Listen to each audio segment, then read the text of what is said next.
Recording 67. You will hear a phone conversation between two people, Kathy and John. John is hoping to volunteer at a retirement home. First, you have some time to look at questions 1 to 10.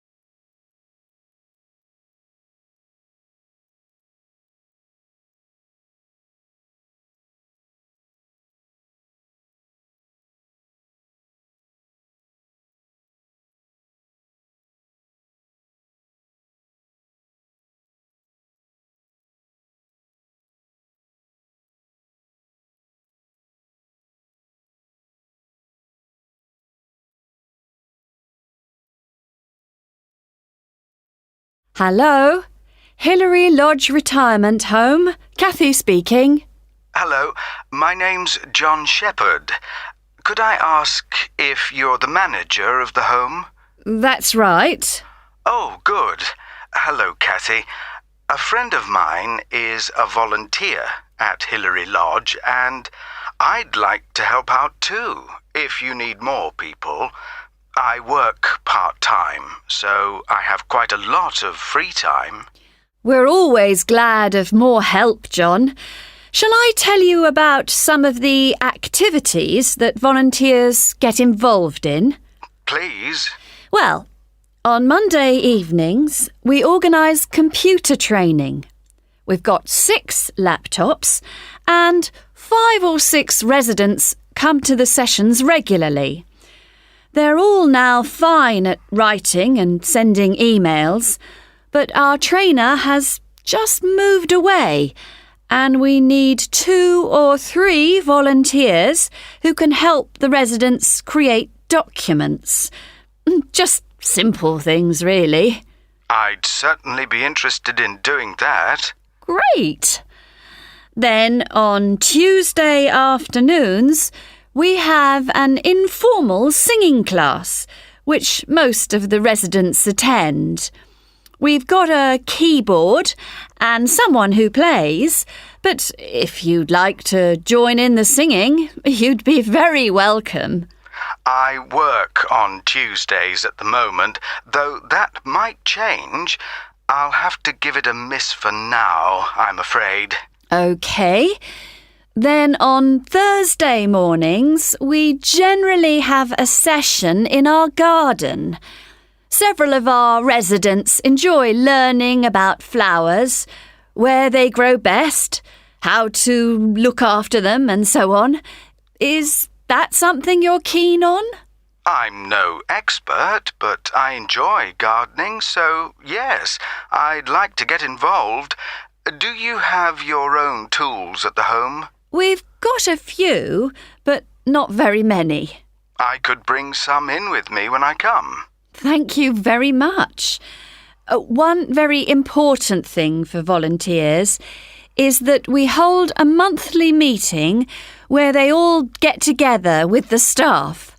It's a chance to make sure we're working well together and that everyone knows how the residents are and what's going on in the home. Uh-huh. Now, obviously, we'd need to get to know you before you become one of our volunteers. Of course. Could you come in for an informal interview later this week, maybe? I'm busy the next couple of days, but would Saturday be possible?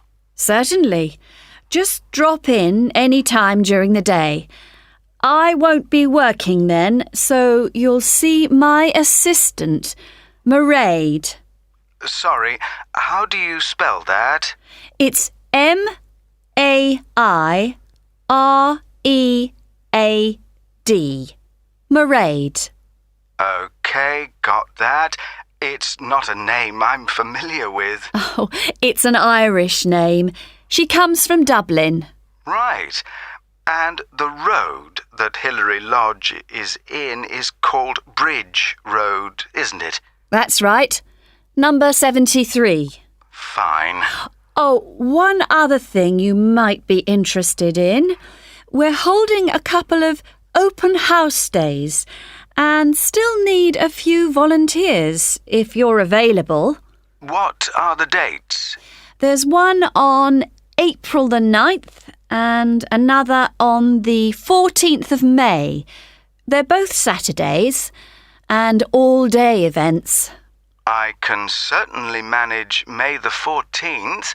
I've got another commitment on April the 9th, though. That would be a great help.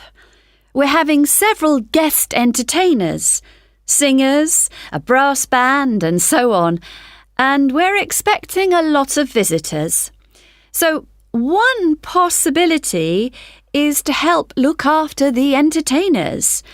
Or you could spend an hour or so organising people as they arrive, and then just be part of the team, making sure everything's going smoothly.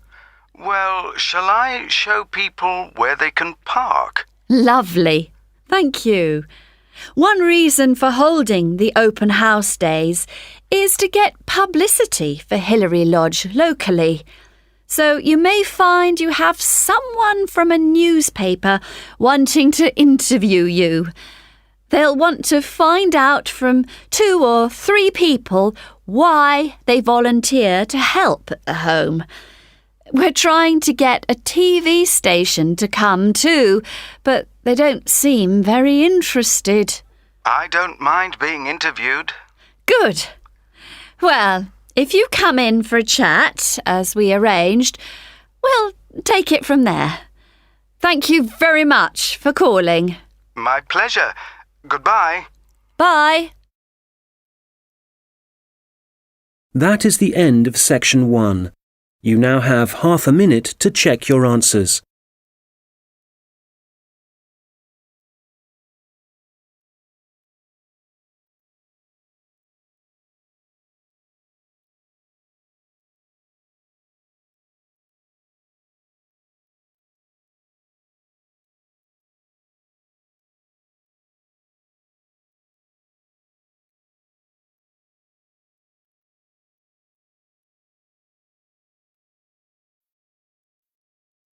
Now turn to section 2.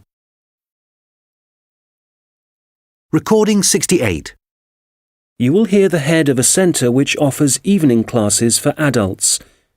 She is explaining some recent changes which have been made to the centre. First, you have some time to look at questions 11 to 15.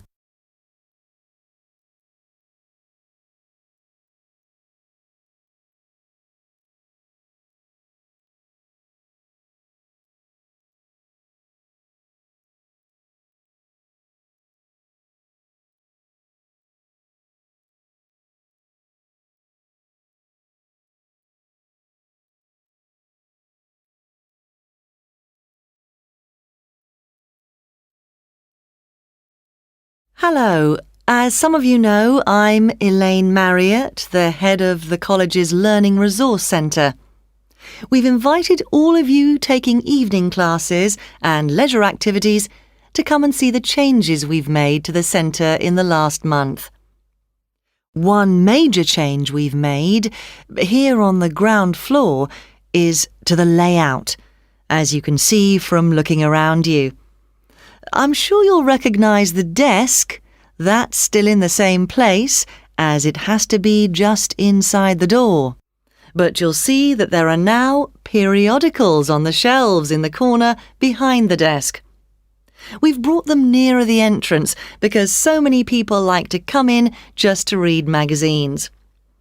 We now stock a far wider range of periodicals than we used to, so we've decided to separate them from newspapers. This means the newspapers are now just the other side of the stairs, near the study area. Now, another thing is that we've brought the computers downstairs. People used to complain about having to go upstairs to use them. So they're now at the far side of the building on the right, in the corner overlooking the car park. We've now got an extra photocopier, so as well as the one upstairs, there's one down here. You can see it right opposite the entrance, by the wall on the far side. The biggest change, though, and one I'm sure many of you will welcome, is that we now have a cafe at last. We've been asking for one for years. If you turn right, as soon as you get past the desk, you'll see the door ahead of you. It became possible to have a cafe because the building has been extended and we've now got a new office and storeroom area. What else should I tell you about before we walk round? Oh yes, we've had so many requests for books on sport that we've bought a lot more, and they're all together immediately to the right of the entrance. Before you hear the rest of the conversation, you will have some time to look at the questions 16 to 20.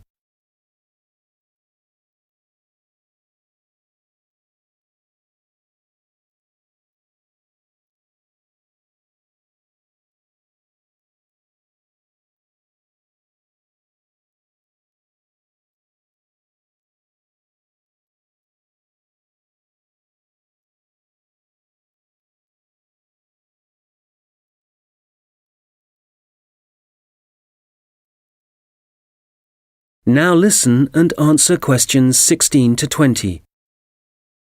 OK, that's enough on the new layout. We'll walk round in a moment, but before we do, something about the people who are here to help you. Of course, all the staff will do their best to answer your questions, but now we're each going to specialise in certain areas. So, if you ask a staff member about something and they don't think they can help you enough, they'll direct you to our specialist. Jenny Reed is the person to see if there are any films you'd like us to stock, as she's taken over responsibility for purchasing those. I'd better warn you that our budget is limited, so I'm afraid we can't promise to buy everything you ask for. Phil Penshurst can help you to improve your writing if you need to produce reports for your course. You can book a half-hour session with Phil to start with. Then, if you want more help, he'll arrange follow-up sessions with you. I must mention Tom Salisbury. Many people are interested in doing research or just reading about this region. The people, occupations, changes over the years and so on. Tom is a specialist in this particular field, so if you want any help, he can point you in the right direction. We've got a large collection of relevant documents, from old maps to studies of the wildlife. We have a new member of staff, Saeed Akhtar. I'm sure you'll meet him soon and will find him very helpful. If you're unemployed and want some advice on the practical aspects of looking for a job, Saeed is the person to talk to. He's also written a very useful book on the subject, which of course we've got on our shelves. Many of you will know Shilpa Desai, who's been working here for about 5 years. Shilpa now has the additional responsibility of giving information and advice on anything to do with housing, such as finding out what's available or whether you're eligible for financial help. Right, well, that's quite enough from me. So let's walk round the library. That is the end of section 2. You now have half a minute to check your answers.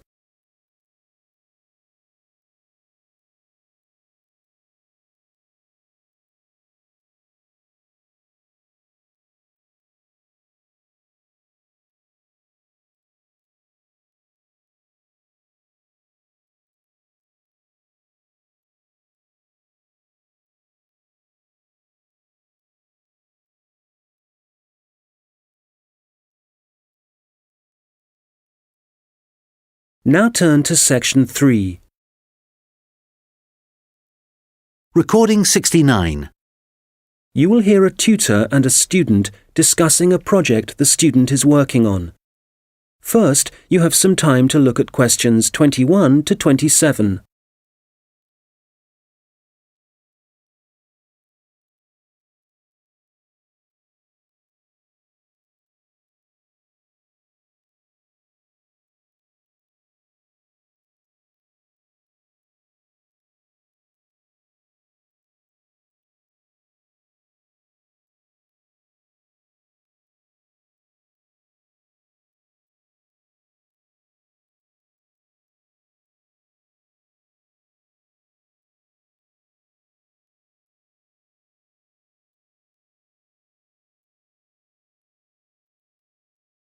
Right, Stuart. Well, I've read your draft report on your work placement at the Central Museum Association. Sounds as if you had an interesting time. So you ended up making a film for them? Yeah, it was a film to train the employees in different museums in the techniques they should use for labelling ancient objects without damaging them. Some of them are really fragile. OK. So, in your report, you go through the main stages in making the film. Let's discuss that in a little more detail. You had to find a location, somewhere to shoot the film. That took quite a few days because I had to look at different museums all over the country, but I'd allowed time for it. And even though it was the middle of winter, there wasn't any snow, so I didn't have any transport problems. Right. Did you have to decide what equipment you'd need for the filming? Yes, I think they were quite surprised at how well I managed that. It was just the luck of the draw, actually. I'd done that project with you last year. Oh, on recording technology? So you knew a bit about it from that, right? Yeah. What I found really hard was actually writing the script. I had a deadline for that, but the association had to extend it. I couldn't have done it otherwise. Would it have helped if you'd had some training there? I think you're right. I probably needed that, yeah. Right. Now, from your draft report, it sounds as if you had one or two problems deciding who was going to actually appear in the video. The casting, yeah. I'd expected that the people who worked for the association would be really keen on taking part. But they weren't? The thing was, they were all so busy. And it did mean some of them had to travel. But Janice King, who I was reporting to for the project, she was great. She arranged for people to have time off and for their work to be covered. So that was a big help for me. Right. And it sounds like the filming itself went well. I gather you found a company who provided an online introduction to the techniques. Yeah, it was really informative and very user-friendly. I learned a lot from it. And then the editing? For that, the association put me in touch with someone who works for one of the big movie companies, and I went down to the studio and sat with him in front of his computer for a day, learning how to cut and paste and deal with the soundtrack and so on. So was that all? No, I didn't include this in my draft report, but I had to design the cover for the DVD as well, the lettering and everything.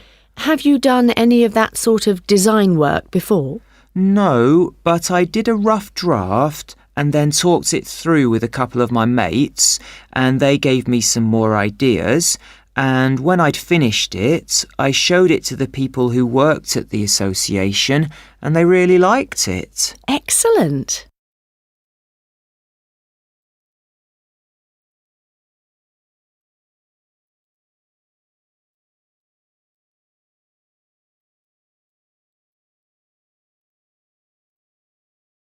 Now listen and answer questions 28 to 30.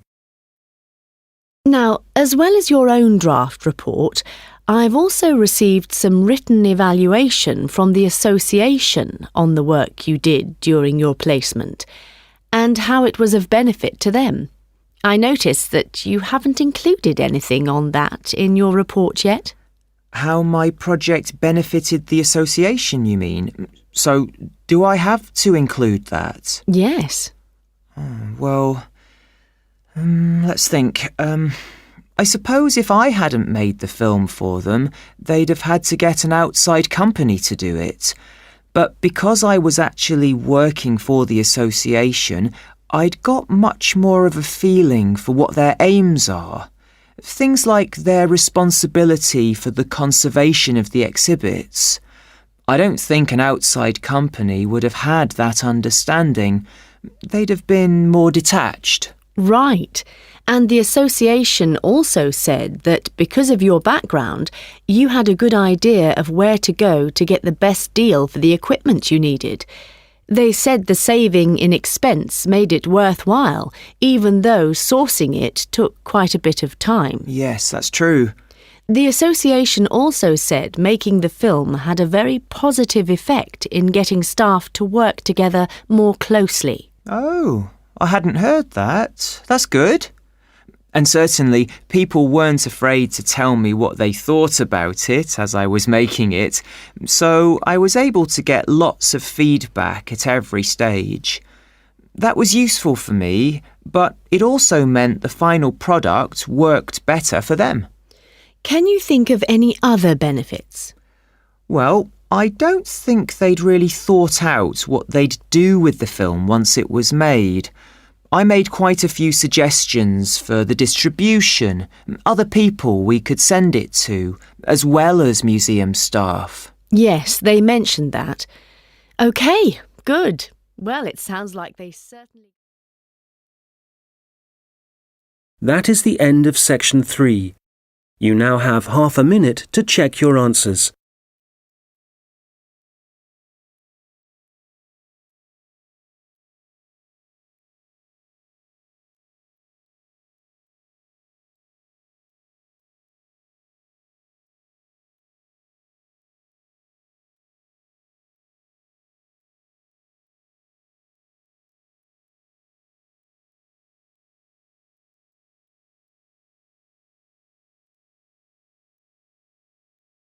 Now turn to section 4.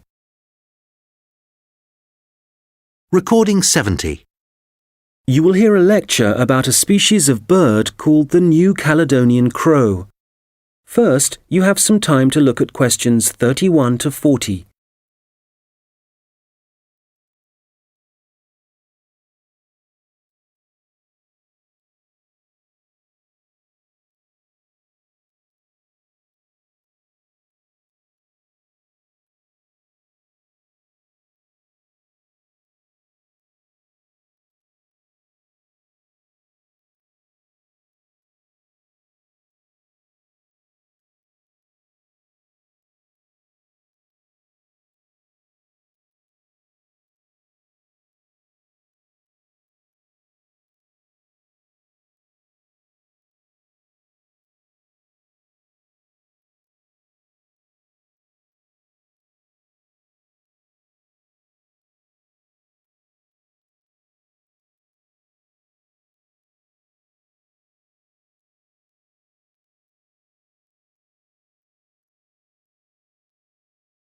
Now listen carefully and answer questions 31 to 40.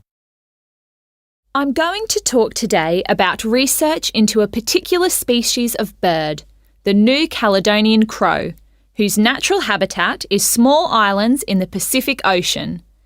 And it seems that these crows are exceptionally resourceful. Using sticks or other tools to find food isn't unknown among birds and animals.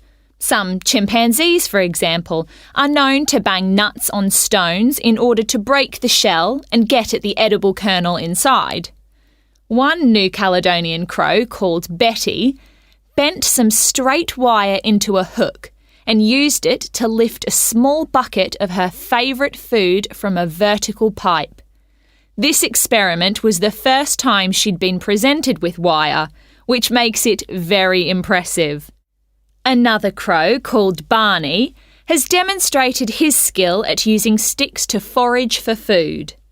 In one research project, scientists from New Zealand and Oxford set captive New Caledonian crows a 3-stage problem. If they wanted to extract food from a hole, the crows first had to pull up a string to get a short stick, then use that short stick to remove a long stick from a toolbox, and finally use the long stick to reach the food. Amazingly, they worked out how to do this successfully. Further experiments carried out at Oxford suggest that crows can also use sticks as tools to inspect all sorts of objects, possibly to assess whether or not they present a danger. The idea for the experiment came from observing the birds using tools to pick at random objects, such as a picture of a spider that was printed on some cloth. In this research, 5 pairs of crows, including Barney, underwent tests to see how they would react to a variety of objects, which were carefully chosen so the birds wouldn't be tempted to view them as a possible source of food.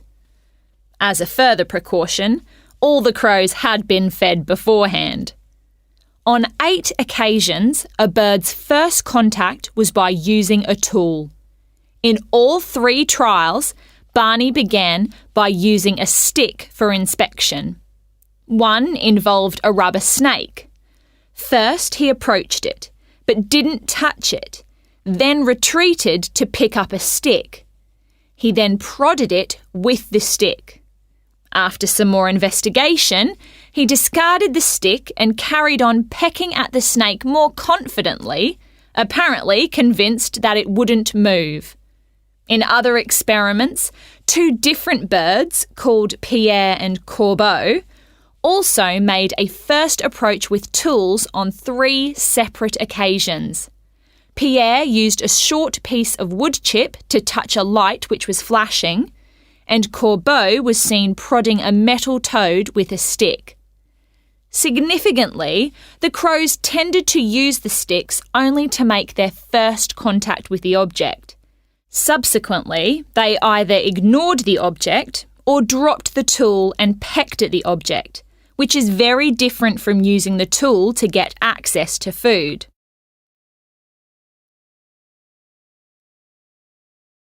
So, what conclusions can be drawn from the research? Evidence is building up from experiments such as these that the birds are able to plan their actions in advance, which is very interesting for understanding their cognition. They don't seem to be responding in a pre-programmed sort of way.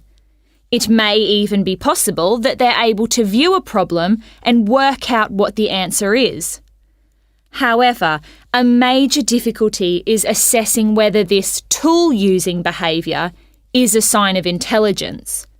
To some extent, this is related to the ecological circumstances in which the animal is found. So, scientists want to find out much more about how the crows behave in their native habitat, and a team from Exeter and Oxford universities is carrying out research in New Caledonia. They're looking into whether the birds' way of searching for food gives them any possible evolutionary advantage. The birds are hard to observe, as they live in a region of mountainous forest, so the researchers have attached tiny cameras to the tails of some birds as one method of investigating their behaviour. The birds are masters at using sticks to find their food, in particular beetle larvae from the trees. It's possible that the birds can derive so much energy from these grubs that they only need to eat a few each day. This would mean that they wouldn't have to spend most of their waking time searching for food, as most animals do. The beetle larvae have a distinct chemical makeup, which can be traced through the feathers and blood of birds that eat them. Scientists have collected samples from crows in order to estimate the proportion of larvae in their diet. They should then be able to gauge the extent to which individual birds depend on using sticks to feed themselves. We have learnt a great deal about the ability of New Caledonian crows to use tools, and some very interesting research is being carried out into them.